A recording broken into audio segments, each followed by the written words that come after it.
इस वीडियो में मैं आपको साइन इन और साइन अप फॉर्म बना के दिखाने वाला हूँ। जैसा कि आप स्क्रीन पे देख रहे हैं, यहाँ एक क्रिएट अकाउंट का फॉर्म है और वहीं अगर मैं साइन इन पे क्लिक करता हूँ तो इसका साइन इन फॉर्म ओपन होता है। यहाँ पे एक फॉरगॉट पासवर्ड का भी फॉर्म दिया गया है और ये पूरा फॉर्म रिस्पॉन्सिव है। इसका मतलब कि अगर आप इसे मोबाइल डिवाइस में ओपन करते हैं तो ये सही से ओपन होगा। तो यहाँ पे क्या होगा कि जो डिफरेंट टाइप ऑफ फॉर्म है उसको अलग अलग राउट्स पे रिडायरेक्ट करने के लिए मैंने रिएक्ट राउटर डॉम का यूज़ किया।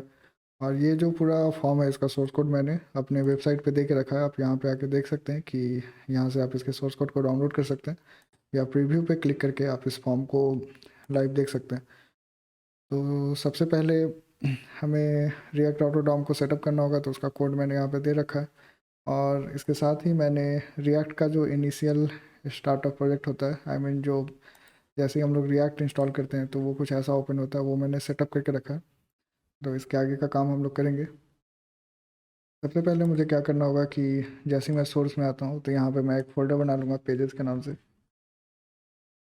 और पेजेस के अंदर मुझे 3 फॉर्म बनाना होगा, एक लॉगिन डॉट जेएसएक्स और यहाँ पे RFC लिखने पे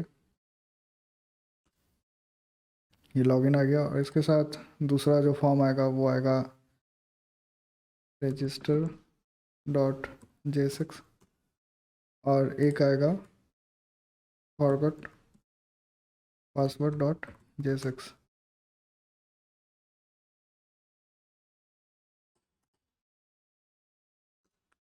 अब यहाँ पे जब हमारा तीनों फॉर्म रेडी हो गया तो हमें ऐप डॉट जेएस में आना है। ऐप डॉट जेएस में ये हमारा लोगो वगैरह आ रहा है, इसका रिक्वायरमेंट नहीं है हमें। तो यहाँ पे मैं डिफरेंट राउट्स को रीडायरेक्ट करना चाहता हूँ, तो रिएक्ट राउट और डॉम को सेटअप करने के लिए कोड मैंने यहाँ पे दे रखा है।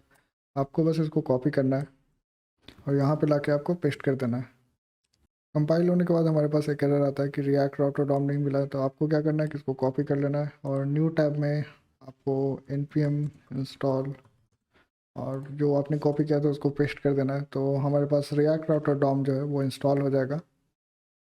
अब इंस्टॉल होने के बाद वापस से मैं आके देखूंगा तो एरर जा चुका है। और अगर मैं अपने पेज पे आता हूँ तो यहाँ पे आपको लॉगिन दिख रहा है और अगर मैं यहाँ पे रजिस्टर करता हूँ तो ये रजिस्टर आ रहा है। मतलब यहाँ पे अब रिएक्ट राउटर डॉम इंस्टॉल हो चुका है। तो अब मुझे क्या करना है कि मुझे कुछ ऐसा डिज़ाइन बनाना है। तो मैंने क्या किया है कि इसका जो डिज़ाइन है वो मैंने यहाँ पे स्नैपशॉट लेके रख लिया है। तो हम लोग ऐसा ही डिज़ाइन बनाने वाले हैं जिसमें कि पहले एक बैकग्राउंड है और उसके बाद एक अलग से कार्ड है जिसको कि 2 हाफ पार्ट में डिवाइड किया गया है।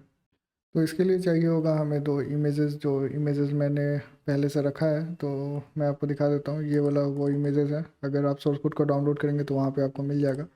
मैं क्या करूँगा कि इसको कॉपी कर लेता हूँ और यहाँ पे जो सोर्स वाला डायरेक्टरी है इसके अंदर पेजेस के अंदर मैं इसको पेस्ट कर देता हूँ। और वापस से अपने कोड पे आने के बाद ये वाला जो रिएक्ट वाला लाइन है इसका काम अब है नहीं, तो उसको मैं हटा देता हूँ। और यहाँ पे मुझे एक बैकग्राउंड इमेज चाहिए होगा। तो उसके लिए मैं क्या करता हूँ कि एक ऐसा एम्प्टी टैग ओपन क्लोज करता हूँ और मैं उसके लिए डिव का यूज़ करने वाला हूँ। ये डिव में क्या है कि ये जो बैकग्राउंड इमेज है बिजी इमेज, ये वो वाला इमेज है जो मैंने अभी वहाँ पे पेस्ट किया है। अब इस बिजी इमेज को मुझे यहाँ पे इंपोर्ट करना होगा। तो ऊपर में मैं इसको इंपोर्ट कर लेता हूँ और वापस आके अगर मैं अपने कोड को देखूंगा तो यहाँ पे हमारे पास एक अच्छा सा बैकग्राउंड इमेज आ चुका है। उसके बाद मुझे और कुछ इंपोर्ट करना होगा जैसे कि ग्रिड बॉक्स और बीजी वगैरह। लेकिन जो ग्रिड वगैरह है वो MUI से मैं ले रहा हूँ, तो उसके लिए सबसे पहले मुझे MUI को इंस्टॉल करना पड़ेगा। जैसा कि आप देख रहे हैं कि यहाँ पे हमारे पास एरर भी आ चुका है कि इसको बॉक्स ग्रिड बीजी ये सब नहीं मिला है। तो मैं क्या करता हूँ कि मैं जाता हूँ यहाँ पे और यहाँ पे मैं MUI.com पे चला जाता हूँ। यहाँ पे आने के बाद आपको ये वाला कोड दिखेगा जिसको कि आपको कॉपी कर लेना है और नया वाला टर्मिनल में जहाँ पे हमने रिएक्ट ऑटो डॉम इंस्टॉल किया था वहीं पे मैं इसको भी इंस्टॉल कर लूँगा। अब जब ये इंस्टॉल हो चुका है तो अब मैं यहाँ पे आके देखता हूँ तो हमारा जो एरर है वो जा चुका है। आई मीन यहाँ पे आप देख सकते हैं कोई भी एरर नहीं है। उसके बाद मैं क्या करता हूँ कि मैं ग्रिड का यूज़ कर लेता हूँ। यहाँ पे ये जो डिव है उसके अंदर मैं ग्रिड ग्रिड लगा लूँगा। ग्रिड में क्या होगा कि यहाँ पे हम लोग 2 ग्रिड बना रहे हैं, मतलब कि जो हमारा सेक्शन है वो 2 पार्ट में डिवाइड हो रहा है। लेकिन उससे पहले मुझे ये वाला जो बॉक्स है उसका डिज़ाइन चाहिए होगा। बॉक्स का यूज़ करके करने वाला हूँ। तो यहाँ पे मैं इसको बॉक्स लगा देता हूँ और इस बॉक्स के अंदर मैं अपने ग्रिड को मूव कर लेता हूँ। और ये जो बॉक्स स्टाइल है ये मुझे ऊपर डिफाइन करना होगा। तो मैं यहाँ पे एक कांस्टेंट बॉक्स स्टाइल दे देता हूँ जिसमें कि इसका स्टाइल है टॉप और लेफ्ट 50% है जो कि इसको सेंटर में लाएगा। और इसका विड्थ मैंने स्क्रीन का 75%, हाइट 70% लिया है। और बैकग्राउंड का कलर बैकग्राउंड डॉट पेपर है और बॉक्स शैडो भी यहाँ पे दिया गया है। तो अगर मैं वापस यहाँ पे आता हूँ तो ये हमारा बॉक्स अब रेडी है। इसके बाद अगर मैं डिज़ाइन को देखता हूँ तो यहाँ पे एक अच्छा सा बैकग्राउंड इमेज है, तो उसके लिए मुझे दूसरा बॉक्स का यूज़ करना पड़ेगा। मैं क्या करता हूँ कि ये जो जहाँ पे पहला वाला बॉक्स मैंने डिफ़ाइन किया था उसके नीचे यहाँ पे मैं दूसरा बॉक्स यूज़ कर लेता हूँ। और ये जो बिजी है इमेज है, बैकग्राउंड इमेज है इसका, वो मैंने पहले ही इंपोर्ट करके रखा है। अब अगर मैं वापस आके देखता हूँ तो ये आधे साइज में अच्छे से फिक्स हो गया है। अगर मैं इसका CSS आपको दिखाऊँ तो ये बैकग्राउंड इमेज इसका बिजी है और बैकग्राउंड का साइज़ कवर है। मार्जिन टॉप 40 पिक्सल है, लेफ्ट 15 है, ऐसा करके मैंने कुछ दिया। और इसका जो हाइट है वो मैंने एडजस्ट करके 63 VH रखा है। VH मतलब यहाँ पे मैं सबसे पहले ये साइन इन वगैरह को डेवलप कर लेता हूँ, लेकिन उसके पहले मुझे जो भी पैकेजेस इंपोर्ट करने हैं उसको मैं पहले इंपोर्ट कर लेता हूँ। इतने सारा जो पैकेज है हमें लगने वाला है यहाँ पे। तो अभी मैं क्या करता हूँ कि उसके बाद मैं अवतार का यूज़ करता हूँ और जो हमारा ऊपर का ये सेक्शन है उसको मैं डेवलप कर लेता हूँ। तो अगर मैं यहाँ नीचे आके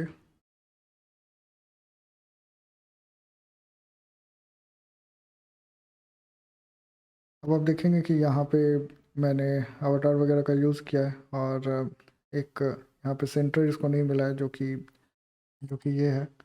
और इसको भी मुझे इंपोर्ट करना पड़ेगा, आई मीन इसका स्टाइल मुझे लिखना पड़ेगा। तो मैं यहाँ पे आके सेंटर का स्टाइल लिख लेता हूँ। ये सेंटर क्या करेगा कि जो अवतार है उसको बीच में रखेगा। यहाँ पे हमारे पास एक और एरर है कि जो आइकन्स मटेरियल है वो नहीं मिल रहा है। तो मैं क्या करता हूँ कि जो आइकन्स मटेरियल है इसको मैं यहाँ से कॉपी कर लेता हूँ और यहाँ पे मुझे इसको इंस्टॉल करना पड़ेगा। तो उसके लिए मैं लिखूँगा npm इंस्टॉल और फिर मैं इसको ऐसे पेस्ट कर दूँगा। अब मुझे क्या करना होगा कि इसका जो राइट हैंड साइड है वहाँ पे मुझे ब्लू का बैकग्राउंड देना होगा और ऐसा कुछ स्टाइलिंग करना है। तो उसके लिए मैं बॉक्स का यूज़ करने वाला हूँ। तो जो दूसरा वाला ग्रिड है वहाँ पे मैं बॉक्स लगा लेता हूँ। अगर मैं आके यहाँ पे देखूँ ये हमारा दूसरा वाला ग्रिड है और यहाँ पे मैंने बॉक्स लगा लिया है और इस बॉक्स को यहाँ पे क्लोज़ करना पड़ेगा। अब अगर मैं यहाँ पे आके देखता हूँ तो इसका जो स्टाइल है वो पूरा ब्लू हो चुका है। और यहाँ पे आप देख सकते हैं कि मैंने सेम CSS यूज़ किया है। I mean background size cover है और बैकग्राउंड कलर ब्लू लिया है मैंने। हाइट 70 VH है और इसका मिनिमम हाइट मैंने सेट किया है ताकि मोबाइल भी में ये सही से दिखे। अगर आपको इसका कलर अपने डिज़ाइन के अकॉर्डिंग चेंज करना है तो आप यहाँ से इसका कलर अपने डिज़ाइन के अकॉर्डिंग चेंज कर सकते हैं। अब इसके बाद अगर मैं जाके देखूँ तो यहाँ पे टेक्स्ट फील्ड वगैरह है, बटन्स वगैरह है, जिसके लिए मैं MUI का टेक्स्ट फील्ड वगैरह यूज़ करने वाला हूँ। तो जो कि ये वाला जो बॉक्स है इसके नीचे रहने वाला है। यहाँ पर मैं ग्रिड का यूज़ करने वाला हूँ।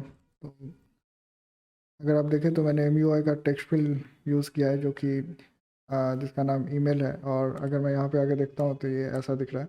ये ऐसा इसलिए दिख रहा है क्योंकि यहाँ पे जो डिफ़ॉल्ट थीम है वो लाइट है और मुझे इसका थीम चेंज करना पड़ेगा। आई मीन उसको लाइट से डार्क करना पड़ेगा। तो अगर मैं ऊपर आके आपको दिखाता हूँ तो यहाँ पे मैंने दो चीज़ इंपोर्ट किया, एक तो थीम प्रोवाइडर, एक तो create theme from MUI material style से। और इसके नीचे मुझे ये जो है एक क्रिएट थीम में डार्क थीम नाम का कांस्टेंट चाहिए होगा और इसको मैं as a theme provider wrap करने वाला हूँ वो वाला जो दूसरा वाला ग्रिड है उसमें। तो उसके लिए मुझे जाना होगा दूसरे वाले ग्रिड के पास और यहाँ जो कंटेनर के ऊपर मैं इसको रैप कर दूँगा। और ये जो हमारा कंटेनर है इसको मैं कट करके थीम प्रोवाइडर के अंदर ले लेता हूँ। अगर अब मैं जाके देखूँ तो ये हमारा वाइट आ रहा है। यहाँ पे थोड़ा स्पेस भी चाहिए होगा तो उसके लिए मैं बॉक्स का यूज़ कर लूँगा। साइन इन के ठीक नीचे मैं एक बॉक्स लगा लेता हूँ जिसका हाइट 35 है और यहाँ पे आप देख सकते हैं स्पेस आ गया। अब इसके नीचे मुझे पासवर्ड वगैरह चाहिए होगा तो मैं उसको अलग से ग्रिड में लेने वाला हूँ। तो यहाँ पे मैं क्या करता हूँ कि ये जो हमारा ग्रिड, ये वाला ग्रिड जहाँ ख़त्म हो रहा है उसके नीचे मैं एक और टेक्स्ट फील्ड जो कि पासवर्ड है उसको ले लिया। इसका जो टाइप होगा वो पासवर्ड होगा, ताकि कुछ भी वर्ड इंटर किया जा रहा है वो विजिबल ना हो। और मार्जिन लेफ्ट मार्जिन राइट मैंने 3M लिया है, ताकि ये थोड़ा इधर से मार्जिन लेके रखे और ये अच्छा लगे। अब अगर मैं यूज़र नेम लिख रहा हूँ या पासवर्ड लिख रहा हूँ तो ये सही से आ रहा है। अब इसके आगे का डिज़ाइन अगर हम लोग देखते हैं तो हमें रिमेंबर मी और फॉरगॉट पासवर्ड चाहिए होगा। उसके लिए भी मैं ग्रिड का यूज़ करने वाला हूँ। तो यहाँ पे अगर मैं आके आपको दिखाऊँ तो ये सेम ग्रिड है जो ऊपर लिया गया है, इसमें भी सेम मार्जिन पैडिंग है। और यहाँ पे मैंने स्टैक का यूज़ किया है। स्टैक MUI की तरफ से आता है। अगर आपको एज ए 2-3 कंपोनेंट स्टैक की तरह रो या कॉलम में रखना है तो आप उसको रख सकते हैं। और यहाँ पे मैंने फॉर्म कंट्रोल लेवल का यूज़ किया है रिमेंबर मी दिखाने के लिए। और उसके नीचे एक टाइपोग्राफी है जो कि जिसमें कि मैंने फॉरगॉट पासवर्ड को पास किया है। यहाँ पे आप देख सकते हैं कि ये जो फॉर्म कंट्रोल लेवल है उसके अंदर ये कंट्रोल है और उसके अंदर मैंने चेक बॉक्स पास किया है, जिसके वजह से ये डिज़ाइन कुछ ऐसा दिख रहा है। यहाँ पे अभी कुछ चीज़ मिसिंग है, जैसे नेविगेट, सेट रिमेंबर और रिमेंबर, जो कि इसका जो स्टेट है उसको दिखाता है। तो सबसे पहले मैं क्या करता हूँ कि रिमेंबर और सेट रिमेंबर करके एक स्टेट क्रिएट कर लेता हूँ। तो यहाँ पे मैं रिमेंबर और सेट रिमेंबर करके एक सेट स्टेट कर लिया। और यहाँ पे मुझे नेविगेट का भी यूज़ कर रहा हूँ मैं, तो जिसके लिए यूज़ नेविगेट किया जाता है। रिएक्ट आउट और डॉम में क्या होता है कि सबसे पहले आपको ये जो हमारा यहाँ पे आप देख रहे हैं यूज़ नेविगेट, अगर मैं इसको फाइंड आउट करूँ तो यहाँ पे इसको रिएक्ट आउट और डॉम में इंपोर्ट किया जाता है और उसको फिर नेविगेट के एक कांस्टेंट में डिफाइन किया जाता है। और उसके बाद अगर आपको डायरेक्टली क्लिक करने पे उसको किसी भी राउट पे रीडायरेक्ट करना है तो आप on click event navigate reset password जैसे एक राउट वाला लिंक है जहाँ पे मैं इसको रीडायरेक्ट करा सकता हूँ। और स्टार्टिंग में मैंने आपको दिखाया था कि यहाँ पे मैंने जो आपको कोड दिया था वहाँ से आप पहले ही इस राउट को डिफाइन कर चुके हैं। तो जैसे ही कोई यूज़र इस पर क्लिक करता है तो ये वाले राउट पे वो रीडायरेक्ट हो जाएगा।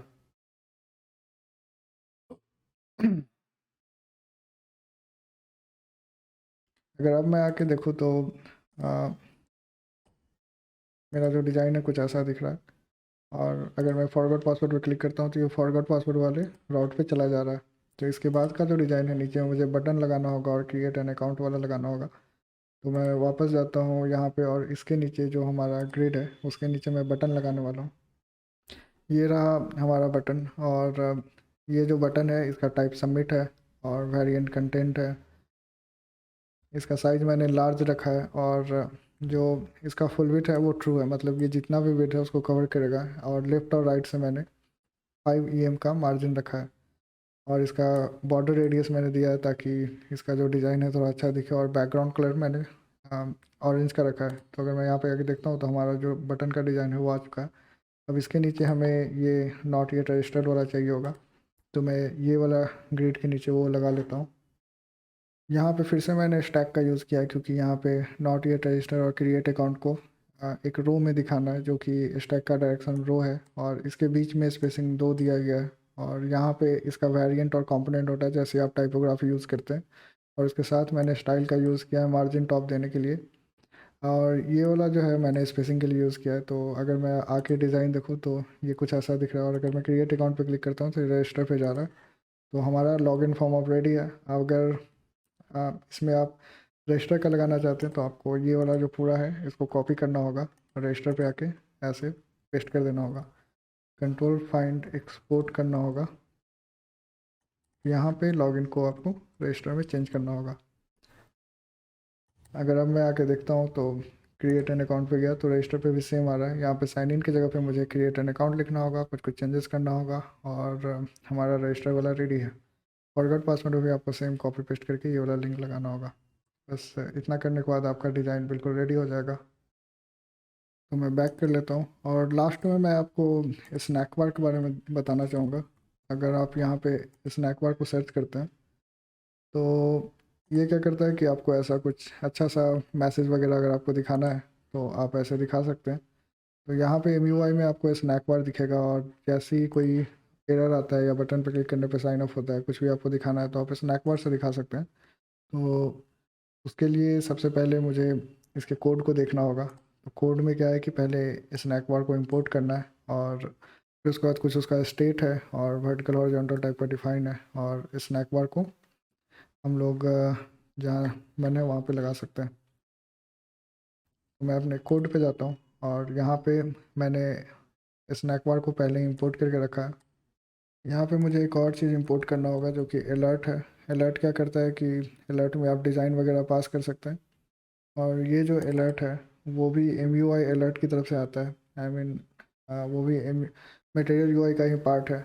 उसके बाद मैं क्या करूँगा कि मैं नीचे आके दो कांस्टेंट डिफाइन करूँगा, वर्टिकल और हॉरिजॉन्टल। ये हमारा स्टैक बार का पोजीशन डिफाइन करेगा। अगर मैं टॉप राइट करता हूँ तो वो टॉप राइट से आएगा, अगर मैं बॉटम लेफ्ट करूँगा तो वो बॉटम लेफ्ट पे दिखेगा। उसके बाद मैं क्या करता हूँ कि एक ट्रांजिशन लेफ्ट है। ट्रांजिशन का यूज़ MUI में एनिमेशन को दिखाने के लिए किया जाता है। मैंने इसको भी पहले से इंपोर्ट करके रखा है। अगर अगर आप स्लाइड को सर्च करेंगे तो यहाँ पे आपको स्लाइड दिखेगा। स्लाइड भी मटेरियल UI की तरफ से है। आई मीन अगर आपको जिस तरफ से भी स्लाइड दिखाना है, left to right, right to left, तो वो आप दिखा सकते हैं। जहाँ जैसे कि मैंने यहाँ पे डायरेक्शन लेफ़्ट लिया है तो ये लेफ़्ट से स्लाइड होके जाएगा। और यहाँ पे मैं एक फंक्शन डिफाइन कर लेता हूँ, हैंडल सबमिट। हैंडल सबमिट क्या करेगा कि जैसे कोई फॉर्म पे क्लिक करता है तो वो सबमिट हो जाएगा। हमें एक फॉर्म डिफाइन करना होगा, तो मैं यहाँ पे एक फॉर्म डिफाइन कर लेता हूँ बॉक्स के थ्रू। बॉक्स में हम लोग कंपोनेंट पास कर सकते हैं। कंपोनेंट मतलब कि डिव है, स्पैन है, जो भी है मैं हम लोग यहाँ पे दे सकते हैं। और ये बॉक्स को मैं जो भी हमारा फॉर्म का कंपोनेंट है, आई मीन जो यूज़र नेम पासवर्ड वगैरह है, उसके बाद मैं यहाँ पे क्लोज़ कर दूँगा जहाँ पे हमारा ग्रिड क्लोज़ हो रहा है। और इसी बॉक्स में जो हमारा इवेंट है वो हैंडल सबमिट इवेंट लगा हुआ है। तो अगर कोई हैंडल सबमिट करता है तो ये सेट ओपन करके ट्रू करेगा, लेकिन उसके लिए मुझे एक स्टेट चाहिए होगा, ओपन और सेट ओपन। मैं ये इसलिए डिफ़ाइन कर रहा हूँ कि जब हम लोग यहाँ नीचे में स्नैक बार को डिफ़ाइन करेंगे, जो कि ये रहा, तो यहाँ पे क्या होगा कि स्नैक बार के अंदर इवेंट लगा होता है ओपन का। ऑटो हाइड ड्यूरेशन है, आप इसको 3000 मिली सेकेंड या फिर 6000 मिली सेकेंड अपने अकॉर्डिंग रख सकते हैं। और इसमें एक क्लोज़ का भी इवेंट आप लगा सकते हैं, हैंडल क्लोज़। और ये ट्रांजिशन है जो कि यहाँ पे मैंने थोड़ी देर पहले लगाया था। और ये अलर्ट है जिसका कि जो UI है मैंने ऊपर थोड़ी देर पहले आपको दिखाया था, वो वहाँ पे मैंने यूज़ कर रखा है। तो ये इसका UI है, और ये पूरा का पूरा स्नैक बार है। और अगर मैं यहाँ पे आके देखता हूँ, उससे पहले हमारे पास एक एरर आ रहा है कि हैंडल क्लोज डिफाइन नहीं है। तो मैं पहले हैंडल क्लोज को डिफाइन कर देता हूँ। यहाँ पे मैं इसको डिफाइन कर देता हूँ। तो अब ये हैंडल क्लोज क्या कर रहा है कि यहाँ पे हम लोग पास कर सकते हैं रीज़न वगैरह। अगर रीज़न क्लिक अवे है तो वो क्लोज नहीं होगा, अगर वो क्लिक अवे नहीं है तो वो उसको क्लोज कर देगा। तो यहाँ पे अगर मैं आपको अपना कोड दिखाऊं तो सबसे पहले तो ये जो मैंने पूरा स्नैक बार लगाया है वो रजिस्टर वाले कंपोनेंट में है, तो मुझे यहाँ से रजिस्टर वाले कंपोनेंट में जाना पड़ेगा। और जैसे मैं साइन इन पे क्लिक करता हूँ तो यहाँ पे आपको एक एनिमेट होकर स्नैक बार दिख रहा है। तो इस तरह से हम लोग रिएक्ट में एक लॉगिन फॉर्म और रजिस्ट्रेशन फॉर्म को डिज़ाइन कर सकते हैं। आप हमारे दिए गए कोड का यूज़ करके इसको और अच्छे से समझ सकते हैं। तो मिलते हैं नेक्स्ट वीडियो में मैं वैलिडेशन का यूज़ करने वाला हूँ। अगर हमने कुछ डेटा प्रोवाइड नहीं किया है तो वो हम लोग हर एक फील्ड को वैलिडेट कर पाएंगे। जैसे कि मैं ईमेल को वैलिडेट कर रहा हूँ कि मस्ट बी ईमेल होना चाहिए, मैं पासवर्ड को वैलिडेट कर रहा हूँ, मैं यूज़र नेम को वैलिडेट कर रहा हूँ कि ये 3 कैरेक्टर्स होना चाहिए। तो ये सब हम लोग नेक्स्ट वीडियो में करेंगे। तो guys, thank you so much for watching this video.